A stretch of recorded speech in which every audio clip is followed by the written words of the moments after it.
federal judge ruled on Wednesday that crypto advocates could join Ooki DAO's defense against the CFTC. Lex Punk Army, which is a group of lawyers and software developers, and the DeFi Education Fund can now file amicus or friend of the court briefs. So the groups are arguing that the CFTC should identify and directly serve members of Ooki DAO in a lawsuit that alleges they violated federal law. So you'll remember, instead, the CFTC served the DAO through a chatbot on the website. Adam, I'm going to kick this off to you first. What do you make of this story? I'm going to go ahead and kick this to Will, who I think has a better take than I do. What do you think, Will?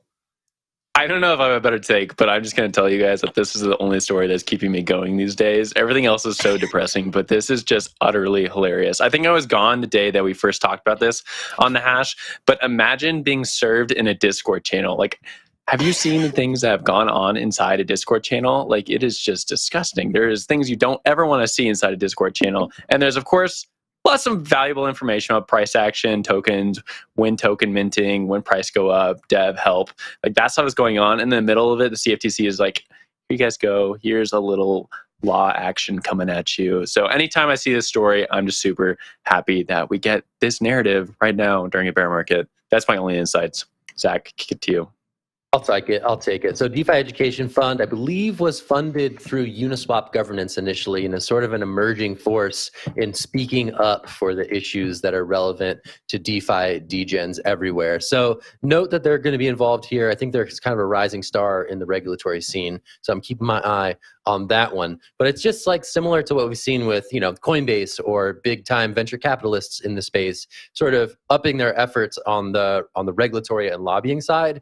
Now we have a bit of that same story, but a bit more DeFi flavor. So I think that this is interesting to see this sort of emerging class of thinkers and people in DC who are advocating for these issues as it relates to DAO management and new forms of, decentralized organizational structures. So this one to me is interesting, and I'm curious to see if they ultimately move the needle in what could be a pretty interesting case with some pretty far-reaching ramifications.